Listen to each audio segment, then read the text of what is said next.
नमस्कार, स्वागत है आप सबका हमारे खास कार्यक्रम देश देशांतर में। मैं हूं फकीर सचान। देश देशांतर में आज हम बात करेंगे कि अनलॉकडाउन 1 जो है उसमें क्या संकेत मिल रहे हैं इकोनॉमी को लेकर।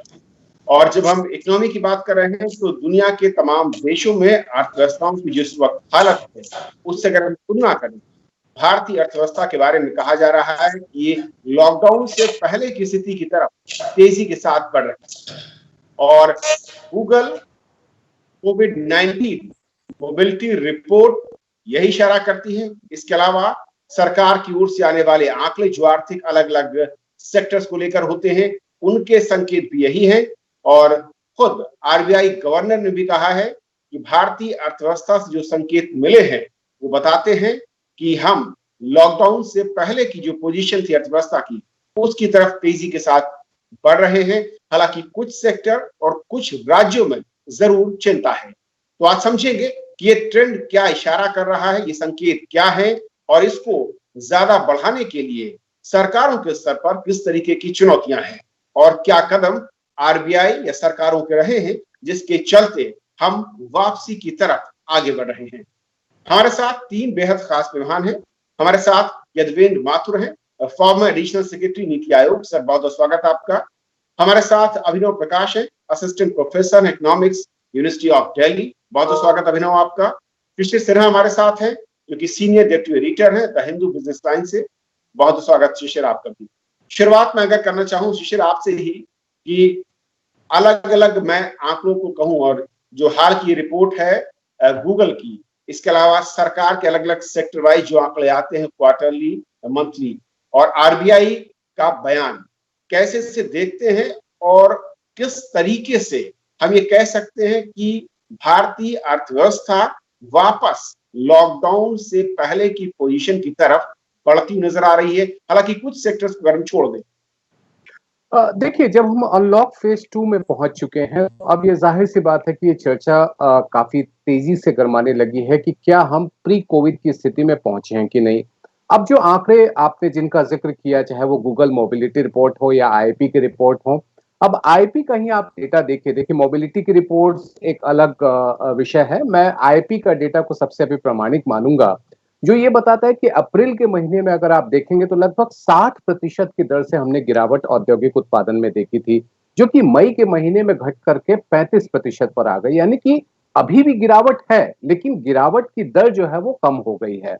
अब अगर उसमें मैन्युफैक्चरिंग देखें जो सबसे महत्वपूर्ण है, लगभग 68 की लगभग गिरावट हमने अप्रैल के महीने में देखी थी और मई के महीने में अगर आप गिरावट देखेंगे तो लगभग वो 40% है। यानी कि वहां पे भी स्थिति थोड़ी बेहतर हुई है। एक और आंकड़े हम लोग लेते हैं, वो होता है ई वे बिल का। ई वे बिल दरअसल क्या है कि जब कोई सामान एक राज्य से दूसरे राज्य में जाता है या राज्य के भीतर ही एक जगह से दूसरे जगह पर जाता है, तो जैसे पुराने समय में बिल्टी जारी होता था, तो बिल्टी का ही एक स्वरूप है ई वे, जिसके जरिए हमें यह पता चलता है कि वो सामान पे टैक्स दिया गया है कि नहीं। ई वे बिल की भी जो स्थिति है वो लगभग कोविड के पहले की स्थिति में पहुंच गई है। यानी कि जितने जनरेट प्रतिदिन होते थे, 20-25 लाख के लगभग में प्रतिदिन होते थे कोविड के पहले, वो स्थिति भी करीब करीब वहां पर हम पहुंच रहे हैं। एक आंकड़े तो एक पहलू तो ये है, एक पक्ष ये है। इसके अलावा हम ये भी देखते हैं कि जो आपका महंगाई दर की जो स्थिति है वो किस तरीके से है। देखिए, महंगाई दर को हम कैसे देखते हैं, जब बाजार में मांग बढ़ती है तो जाहिर सी बात है कि अगर सप्लाई कम रहेगी या सप्लाई ज्यादा रहेगी तो महंगाई दर पर उसका असर पड़ेगा। वो भी आंकड़े इस तरफ इशारा कर रहे हैं कि हम थोड़ी सी नॉर्मलसी में आए। हम ये नहीं कह रहे हैं कि बिल्कुल हम कोविड के पहले की स्थिति में आ गए हैं। तो इन तमाम आंकड़ों को अगर आप देखें और उसके साथ अगर आप गूगल की मोबिलिटी रिपोर्ट देखें, गूगल की मोबिलिटी रिपोर्ट क्या बता रही है कि जगह जगह पर आप एक जगह से दूसरे जगह जाने की जो प्रतिशत थी, जो एक बेसलाइन होता है, बेसलाइन मान लीजिए कि एक कोविड के पहले की तारीख को हमने मान लिया कि वो 0 है। अब उसके ऊपर पॉजिटिव है या निगेटिव है। अगर आपका निगेटिव बहुत ज्यादा है तो इसका मतलब है कि आपकी मोबिलिटी ज्यादा नहीं हुई, लेकिन निगेटिव रेट अगर कम हो रहा है तो इसका मतलब है कि वहां पर मोबिलिटी बढ़ी है, आर्थिक गतिविधियां बढ़ रही हैं। तो ये सारे आंकड़े इस तरफ इशारा कर रहे हैं कि जब हम अनलॉक फेज 2 में गए हैं वहां पर स्थिति थोड़ी बेहतर हुई है। लेकिन एक चिंता का विषय यहाँ पर यह है, ये जो छोटे छोटे लॉकडाउन जो जगह जगह पर लग रहे हैं, जैसे आप किसी राज्य में देखें 7 दिन का है, किसी राज्य में 10 दिन का है, किसी राज्य में 3 दिन का है, वो इन आर्थिक गतिविधियों को प्रभावित कर रहा है। तो जब आप इन आंकड़ों को देखेंगे तो एक आंकड़े में बहुत ज्यादा ट्रेंड हम अप और डाउन का देखेंगे, क्योंकि जो ये सेक्टोरल और जो सिटी स्पेसिफिक लॉकडाउन है वो हमारी आर्थिक गतिविधियों को प्रभावित कर रहे हैं। अभिनव, क्योंकि जब लॉकडाउन का अनाउंसमेंट किया गया न सिर्फ भारत में बल्कि दुनिया भर में, तब ये कहा गया था कि कोविड का कहर, उसका प्रभाव कई क्वार्टर तक, और कुछ लोग एक्सपर्ट ये भी कह रहे थे, जो इंटरनेशनल है, कि कुछ सालों तक इसका असर दिख सकता है। लेकिन जैसा कि शिशिर ने कहा, और अलग अलग हम आंकड़ों को देखें और गूगल के में आंकड़ों को देखें, जो कि 131 देशों की रिपोर्ट मंथली ये निकालते हैं, हर महीने आती है, उसमें साफ बता रहे हैं कि करीब 70 से ज्यादा देश ऐसे हैं जहां पर लॉकडाउन से पहले की तरफ जो पॉजिटिव ट्रेंड है शिफ्ट वो दिख रहा है। और अगर भारत की बात करूं, खुदरा है, मनोरंजन है, किराना है, फार्मा है, ट्रांसपोर्ट है, इसके अलावा अगर बैंकिंग सेक्टर की बात करूं या फिर इंफ्रास्ट्रक्चर की बात करूं, ये जो है ये लॉकडाउन की पोजीशन जहां पर शुरू हुई थी, जो ट्रेंड था, करीब करीब उसकी तरफ तेजी के साथ बढ़े हैं। ये वजह क्या है, इसके पीछे बड़े वो कारण या सरकारी फैसले या सरकारों के कदम, और दूसरा इस तरीके से भारत बाकी देशों की तुलना में तेजी के साथ आगे है, उसके पीछे के फैक्टर क्या है?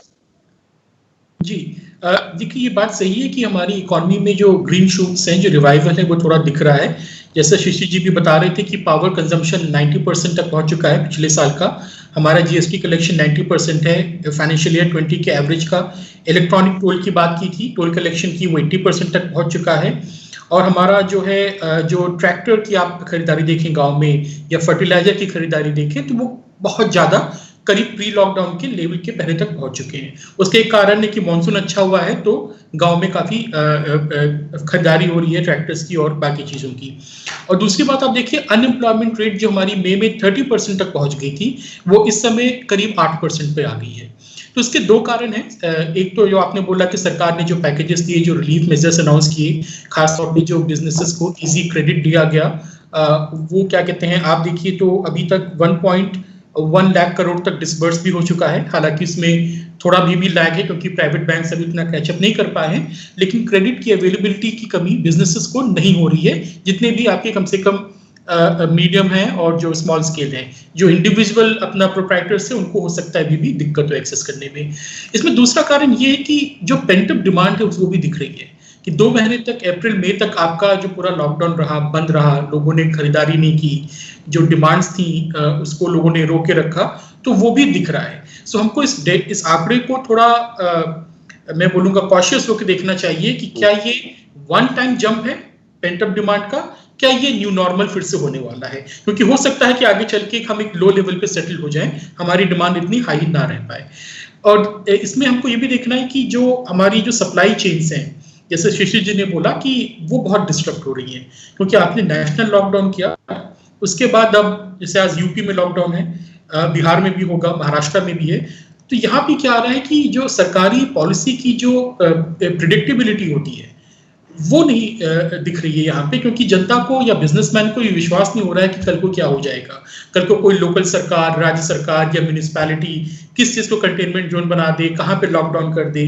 तो उसके कारण क्या हो रहा है कि आपकी सप्लाई चेन सेटल नहीं हो पा रही है अभी, क्योंकि लोगों की एक्सपेक्टेशंस जो है लॉन्ग टर्म की बन नहीं पा रही हैं। तो मुझे लगता है ये एक बहुत प्रॉब्लमेटिक चीज हो सकती है, क्योंकि देखिए बिजनेस बंद कर दिया आपने, उसको स्टार्ट होने में बहुत समय लगता है, बहुत पैसे लगते हैं बिजनेसमैन के, वो आसान काम नहीं होता है। सो जो रैंडमली लॉकडाउन्स हो रहे हैं लोकल लेवल्स पे, उसके लिए भी एक कोई पॉलिसी होनी चाहिए कि प्रिडिक्टेबिलिटी हो कि क्या पॉलिसी होगी। दूसरा ये है कि जो आपने ये जो शिफ्ट हो रहा है, ये कंज्यूमर साइड से भी शिफ्ट हो रहा है। आप ई कॉमर्स को अगर आप देखें तो ई कॉमर्स में काफी बूम है, क्योंकि बहुत सारे लोग फर्स्ट टाइम जो है ई कॉमर्स को यूज कर रहे हैं। बहुत सारे लोग फर्स्ट टाइम ई कॉमर्स में आ रहे हैं। तो ये सप्लाई चेन पे क्या असर डालेगा, हमारी लोकल दुकानों पे क्या असर डालेगा, जो आपने बात की जो किराना दुकानें होती हैं और जो बाकी दुकानें होती हैं, ये देखना बाकी है। मुझे लगता है ये डिस्ट्रप्शन अभी कई महीनों तक चलेगा। सो जहां हम देख रहे हैं कि आंकड़े ऊपर आ रहे हैं, अच्छे आ रहे हैं, लेकिन हमको थोड़ा कॉशियस होकर अभी देखना चाहिए और सरकार को अपनी पॉलिसी को इस पे फोकस रखना चाहिए। माथुर साहब, जिस तरीके से ये अलग अलग जो आंकड़े आ रहे हैं, चाहे आईपी के आंकड़े हो या फिर आरबीआई की ओर से जो कहा जा रहा है, अलग अलग सेक्टर वाइज कहा जा रहा है कि तेल की मांग करीब करीब 88% के लेवल तक टच कर गई है, जो कि लॉकडाउन से पहले की पोजीशन थी। बिजली के कंजम्पशन की मांग भी कुछ इसी तरीके से आगे है, और कंज्यूमर गुड्स की जब बात हुई, इसका जिक्र अभिनव कर रहे थे, वहां पर भी अच्छा खासा रिस्पॉन्स देखने को मिल रहा है। ये सांकेतिक है, टाइम बिंग के लिए है, कुछ हफ्तों के लिए है, जैसे कि देखना होगा कुछ एक्सपर्ट कर रहे हैं, या फिर आपको लगता है कि वाकई ऑन द ट्रैक इस वक्त नजर आ रही हैं चीजें कुछ राज्यों को अगर छोड़ दें?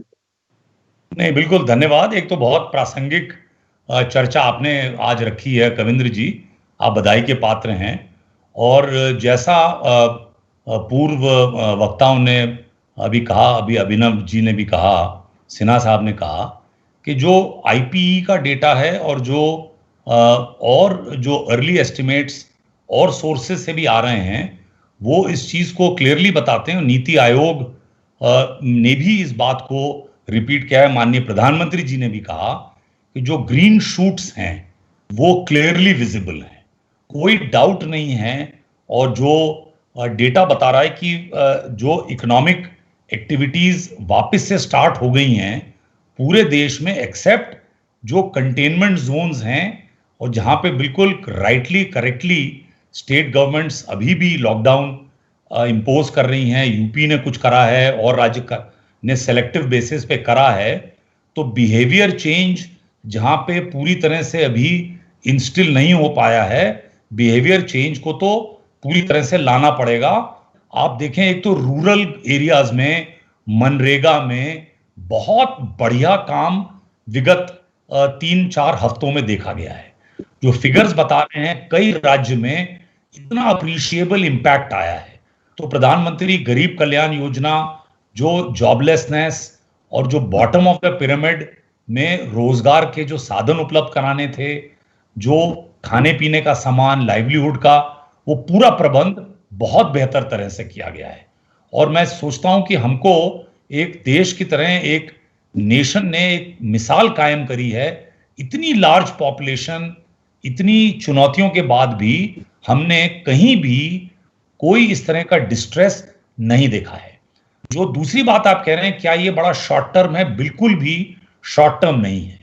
मैं समझता हूं कि जो ग्रोथ के फिगर्स हैं और बहुत लेटेस्ट रिपोर्ट्स, अभी मैं देख रहा था बैंक ऑफ अमेरिका के इकोनॉमिस्ट की भी रिपोर्ट हैं, वो तो ये प्रिडिक्ट कर रहे हैं कि जो ग्रोथ है इंडिया की, उसको डेफिनेटली, हालांकि 2 से 3% की स्लिपेज 2020 और 21 में देखी जा सकती है, लेकिन अल्टीमेटली वो प्रिडिक्ट कर रहे हैं कि 9% की ग्रोथ हमारी जीडीपी के 2022 में अवश्य होगी। थोड़ा बेस लो होगा, लेकिन फिर भी 9% की ग्रोथ होगी। और फिस्कल ईयर्स 21-22 में जो ये ग्रोथ है, ये डेफिनेटली एक्सेलरेट होगी। और उसका कारण भी बड़ा ठोस है। एक तो बैंक्स जो हैं वो पूरी तरह से अब गेयर्ड अप हैं, क्रेडिट फ्लो पूरी तरह से अरेंज हो चुका है।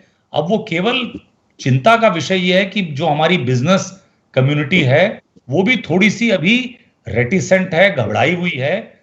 मैं तो इस मंच के माध्यम से इनकरेज करूंगा कि बिजनेस कम्युनिटी को पूरे कॉन्फिडेंस के साथ जो वापस से आना चाहिए और बिजनेस आवर्स अपने रिटेल के ओपन करने चाहिए, डिस्टेंसिंग को फॉलो करें, वेजेस, अच्छी वेजेस दें, क्योंकि जो नया नॉर्मल है वो बहुत हाई ग्रोथ, स्ट्रक्चरल चेंजेस आ रहे हैं, क्वालिटी कॉन्शियसनेस हो रही है, डिजिटल आउटरीच बढ़ रही है। आई डोंट थिंक, मैं नहीं समझता कि ये जो डाटा गूगल ने दिया है वो कोई शॉर्ट टर्म का है। डेफिनेटली एक ट्रांसफॉर्मेशन इंडियन इकोनॉमी का, रिटेल सेक्टर का और कंज्यूमर बिहेवियर का हो चुका है। ओके, क्योंकि जब लॉकडाउन शुरू और उस वक्त ये कहा गया था कि उसके बाद जिस तरीके की पोजीशनिंग है, और क्योंकि सबसे ज्यादा मामले शहरी इलाकों में दिख रहे थे, और ये बहुत महत्वपूर्ण रहा है कि रूरल इंडिया कहा जा रहा था कि एक ड्राइवर की भूमिका पर यहाँ पर नजर आने वाला है। और आंकड़े तमाम जो आ रहे हैं वो इशारा भी यही कर रहे हैं। और सरकार का जो प्रयास रहा है इस लॉकडाउन से अनलॉकडाउन 1 तक के बीच में, वहां पर भी पूरा का पूरा फोकस रूरल इंडिया वहां पर किस तरीके से डिमांड को जनरेट करना, रोजगार को लेकर या दूसरे साधनों को लेकर रहा है। यानी कि सरकारों के प्रयास सही रास्ते पर है, कुछ राज्यों को छोड़कर, क्योंकि आंकड़े ये भी कहते हैं कि राष्ट्रीय एवरेज के जो नेशनल एवरेज है उसके मुकाबले अगर दिल्ली में कहें, महाराष्ट्र और तमिलनाडु में 26, 25 और 22% की गिरावट है। यानी अभी भी लॉकडाउन की जैसी पोजीशन है। जो आप कह रहे थे कि एक समानता आनी चाहिए रूल्स को लेकर, लॉकडाउन को लेकर, अगर हम चाहते हैं कि तेजी के साथ हम बाउंस बैक करें। बिल्कुल, मैं पहले आपके कृषि की बात का जिक्र कर दूं। अगर देखिए आज के दिन में हम जब जीडीपी के शेयर की बात करते हैं, अलग अलग कंपोनेंट कहते हैं, तो सर्विसेज नेचुरली हाई है, 57% तक पहुंच जाता है। उसके बाद दूसरे स्थान पे आपका एग्रीकल्चर, माफ कीजिएगा, इंडस्ट्री आता है 30% के साथ, और बाकी बचा आपका एग्रीकल्चर जो 13 से 14% के बीच में है। परेशानी क्या होती है कि हमने एग्रीकल्चर के मामले में ये बात तो हमेशा गौर करते हैं कि उसमें सबसे ज्यादा लोग निर्भर हैं, 50% रोजगार आपके वहीं से आते हैं। लेकिन जब कभी भी हम आर्थिक नीतियों की बात करते हैं तो वहां पर उद्योग और सर्विसेज को जो तवज्जो दी जाती है वो कहीं ना कहीं कृषि के मामले में कम है। अब के समय में एक अच्छी बात यह हुई है कि कृषि अब प्राथमिकता में काफी ज्यादा आ गया है, और उसकी दो वजह है। देखिए, सबसे पहली चीज, अगर आप 2019-20 का आप केवल जिसको कहते हैं कृषि वर्ष, जो कि जुलाई से जून के बीच चलता है, आप देखेंगे लगभग 30 करोड़ टन अनाज का उत्पादन होना है, जो कि रिकॉर्ड है। अब अगर आप इस साल खरीफ की बुआई देखें, खरीफ की बुआई ऑलरेडी 85% तक पहुंच गई है, जो कि अपने आप में काफी मायने रखता है। गांव में आपने ट्रैक्टर के सेल का जिक्र किया था, मैं ट्रैक्टर के साथ साथ अगर 2 व्हीलर और जो लो कॉस्ट 4 व्हीलर्स हैं उनके सेल की भी बात करें तो वो रूरल एरिया में काफी ज्यादा है। तो ऐसे तमाम राज्य जहां पर कृषि पर निर्भरता ज्यादा है, वहां पर आप देखेंगे कि आर्थिक गतिविधियां थोड़ी बेहतर हुई हैं। वो राज्य जो कि शहरी स्तर पे ज्यादा हैं, वहां पर आपके जो आर्थिक गतिविधि हैं उनमें आपको थोड़ी कमी दिखेगी, थोड़ी, अगर आप राष्ट्रीय स्तर पर राष्ट्रीय औसत से तुलना करेंगे। लेकिन मुझे लगता है कि इस समय में आपके लिए जो सिल्वर लाइनिंग है वो कृषि क्षेत्र है। कृषि क्षेत्र पर अगर हम जितना ज्यादा ध्यान दें उतना ज्यादा हमारी आर्थिक गतिविधियों को बढ़ावा मिलेगा। अभिनव, फोकस सही इस वक्त है सरकारों का और योजनाओं के लिहाज में इम्प्लीमेंट करने को लेकर। हालांकि अगर कुछ राज्यों में कहें जहां पर केसेस काफी ज्यादा हैं, थोड़ी सी ज्यादा खराब दिख रही है, वहां का अगर हमें इंतजार करना होगा कुछ दिनों तक।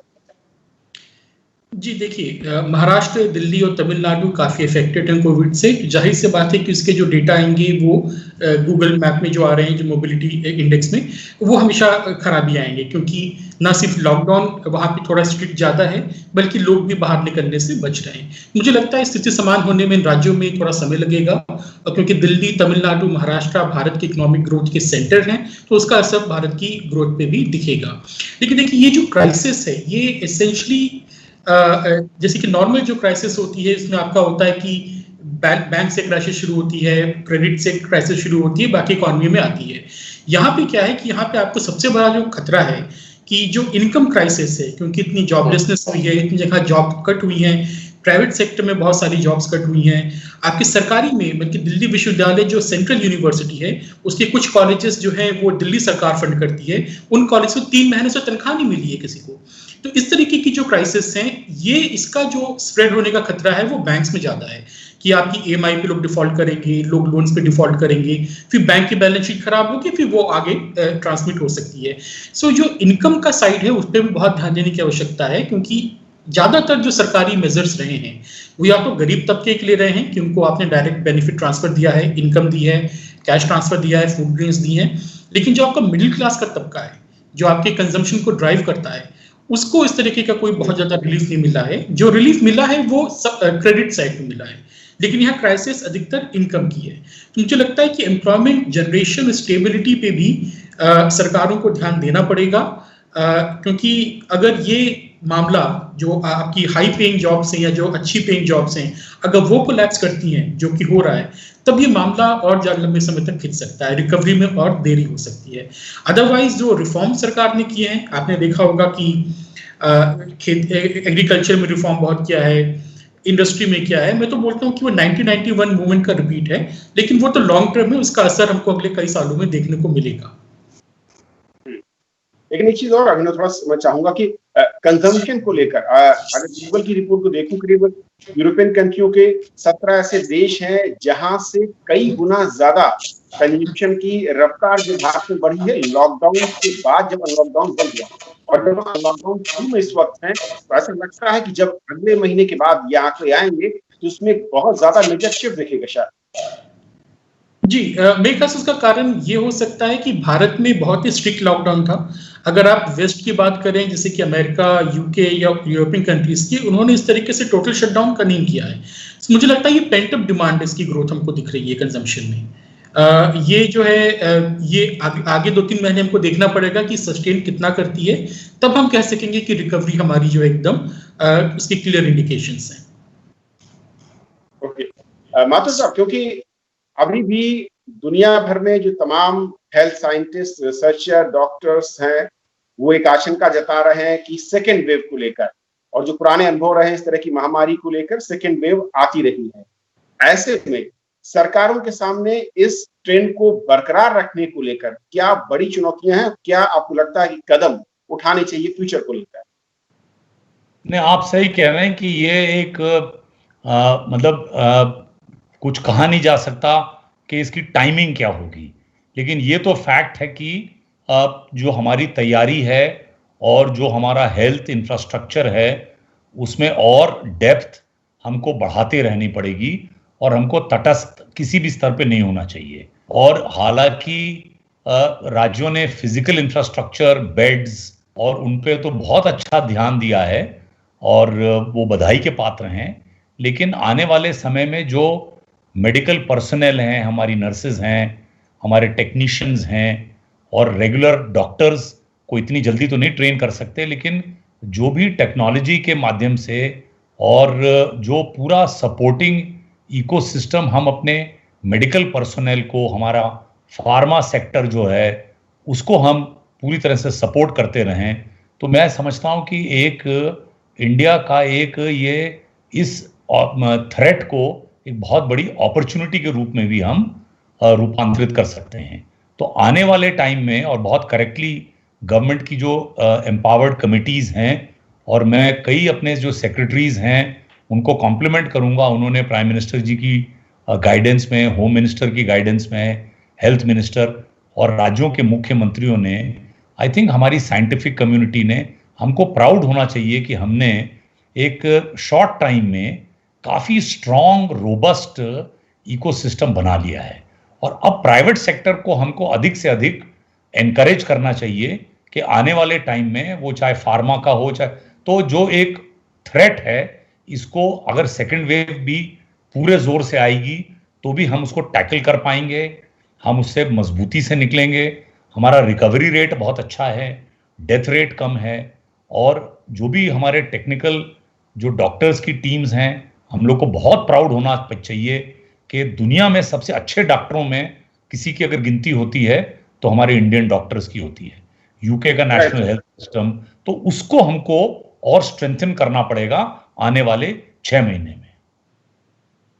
शिशिर, क्योंकि सेकेंड वेव के खतरे को देखते हुए अगर इकोनॉमिक चैलेंजेस की बात करूं, और क्या वो सेफगार्ड हैं जो कि अभी से सरकारों को फोकस करने होंगे, चाहे राज्य सरकारें हो या केंद्र सरकार? देखिए, सबसे पहले तो मैं समझता हूं कि एक हार्मोनाइजेशन ऑफ पॉलिसीज होनी चाहिए। आजकल हो क्या रहा है कि कई स्टेट अपने लेवल पे, एक जिसको कहते हैं ना, साइलोज में काम करने लगे हैं, और स्टेट में भी कई डिस्ट्रिक्ट अपने अपने साइलोज में काम करने लगे हैं। नतीजा क्या, जैसे मैं आपको एनसीआर का उदाहरण दूं, एनसीआर में आपको पता है कि उत्तर प्रदेश के कई जिले मिलते हैं। आज के दिन में उत्तर प्रदेश के में 3 दिन का लॉकडाउन है। अब आप समझ लीजिए कि नोएडा और ग्रेटर नोएडा में कई इंडस्ट्रियल फैक्ट्रीज हैं जिसके लिए वर्कर आपके दिल्ली या दिल्ली के दूसरे हिस्से से आते हैं। अब वहां पर वो नहीं पहुंच पाएंगे तो जाहिर सी बात है कि वो इंडस्ट्रियल एक्टिविटीज आपकी ठप हो जाएगी। तो मुझे लगता है कि सबसे पहले आपको ध्यान देना है कि एक हार्मोनाइजेशन हो, हर जगह पे एक तरह की पॉलिसी हो। ये मैं मानता हूं कि हर जगह के अपने अपने प्रॉब्लम्स हैं, हर जगह की अपनी अपनी परेशानी है, लेकिन वहां पर आप अगर अलग अलग साइलोज में काम करेंगे तो उसका नुकसान आपको उठाना पड़ेगा।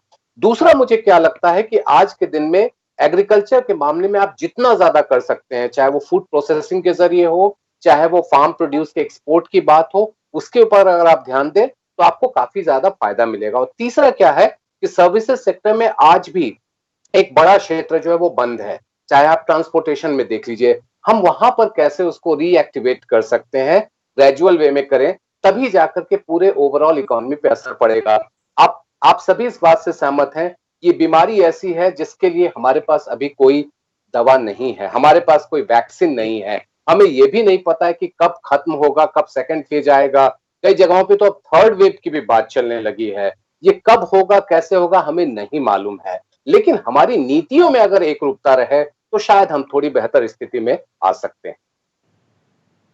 माथुर साहब कुछ कहना चाहते हैं? बहुत संक्षेप में सर। मैं शिशिर जी की बात से थोड़ा सा इत्तेफाक नहीं रखता हूं, और शायद आपको भी इसकी जानकारी होगी, मुझे भी थोड़ी बहुत है, कि ये हार्मोनाइजेशन है।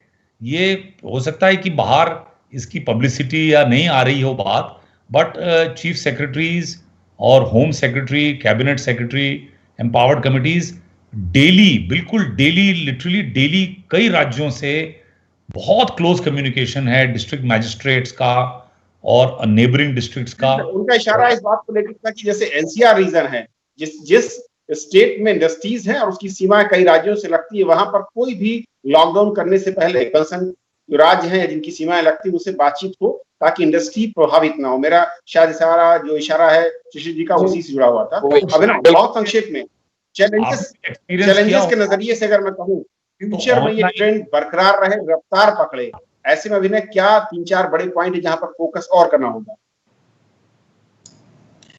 कवि जी सुनाई नहीं पड़ा, आपने क्या पूछा था एग्जैक्टली? आगे ये जो ट्रेंड है ये बरकरार रहे या ये रफ्तार बाउंस बैक की और ज्यादा तेज हो, इसके लिए क्या 3-4 बड़े स्टेप है जहां पर और अधिक फोकस करने की जरूरत है? जी, देखिए पहली बात तो है कि जो आपके बैंक्स का जो आपने पॉलिसी बनाई है क्रेडिट डिस्पर्सल की, वो रुके नहीं, क्योंकि इसमें भी काफी लैग आ रहे हैं। सो क्रेडिट डिस्पर्सल जो हो रहा है वो स्मूथली होता रहे।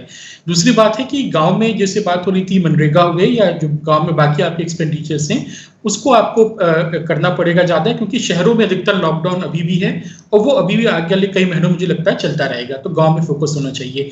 तीसरा है कि आपको जो है जो आपकी इनकम साइड है, जो एग्रीगेट डिमांड की साइड है, उस पर थोड़ा आपको और काम करना पड़ेगा। खासतौर पे जो शहरों में मिडिल क्लास तबका है उसको लेके थोड़ा आपको और स्कीम्स या पॉलिसी में कुछ रिफाइनमेंट करना पड़ेगा। और फिस्कल डेफिसिट का जो टारगेट है आपका, वो आपने ब्रीच किया है, लेकिन मुझे लगता है कि आपको फिस्कल डेफिसिट थोड़ा और बढ़ाना चाहिए। ये जो साउंड फाइनेंस की फाइनेंशियल ऑर्थोडॉक्सी है वो इस समय सही नहीं है। ओके, चलिए, आप तीनों मेहमानों का हमारे साथ इस चर्चा में शामिल होने के लिए बहुत बहुत शुक्रिया, और समझाने के लिए कि असल में लॉकडाउन के बाद अनलॉकडाउन 1 तक स्थिति क्या है, अर्थव्यवस्था किस तरीके से वापसी कर रही है, वो कौन से सेक्टर, वो कौन से राज्य जहां पर बेहतर प्रदर्शन दिख रहा है, और इसे वापस उसी रास्ते पर ले जाने, रफ्तार को बढ़ाने के लिए क्या चुनौतियां और क्या संभावित विकल्प हमारे सामने। तो आज फिलहाल इतना ही। नमस्कार।